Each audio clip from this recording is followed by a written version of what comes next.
Ay guys, pagkain nila ito. Lagi naman ako nagluluto ng pagkain nila kasi kay happy. Ano lang siya sa mga grill. Ito ginisa sa may sibuyas, mantika. Tapos yun yung pinipito niya. Lalagay dito, saka tomato sauce. Tapos timpla ng Maggi, tubig para labutin sa pressure cooker. Ayan. Hindi nila kakain ng sauce na kakain sa tinapay. Ano siya yun? Ayan nga, very food. Ayan. Balik pa yung tinapay. Ayan ang pagkaprito. Na-concentrate lang. Hindi siya yung mas paralambutin sa gilin. Ayan. Tapos tubig. Mayroon yung manok. Fry the chicken but not through. Tatanggalin yung dugo. Tapos water. Saka nalagay yung manok. Meron na akong cooking tutorial nito. Tapos para labuti sa chicken. That's lang.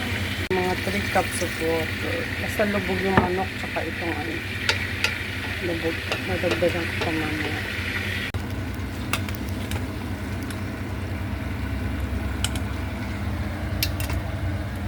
Sarap yan guys. Kasi pagluto, matutuyo siya. Kakainin nyo na with bread lang sila. Okay na pa. Masyadong marami sa bread. Ayan, pagkulo, takpan na. Tapos pag-sipol, 30 minutes. Oh, sarap. Tapon na to. Tapon na. Ayaw ni Habi na inuulit yung mantika. Sayang ano. Ready na. Open na natin. Oops. Here you go. Kumukulo-kulo pa siya guys. Uy. Ayan na siya. Yummy diba? Sarap kainin sa patis na may kalamansi. Pero sila hindi na yan. Kakainin sa ganun. Pinoy lang yung mahilig sa sausawan. Kakainin nila yan without sauce. Tapos with bread. Tapon yung salsa. Ganun. Pati buto ng manok, malambot makakain. Tsaka yung is walang, yung Baguio beans, wala pong buto. Mura siya, masarap.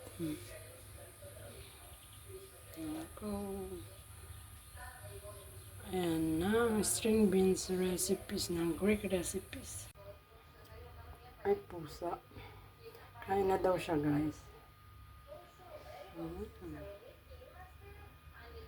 Oops.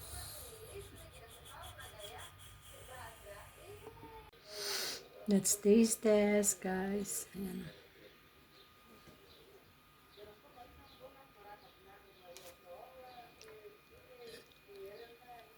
Sarap, lambot.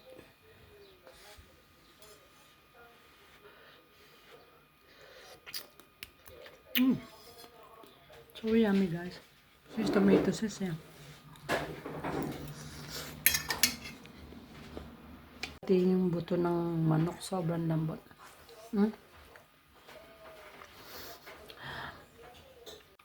Yan. Pero may rice konti. Pinoy pa ba?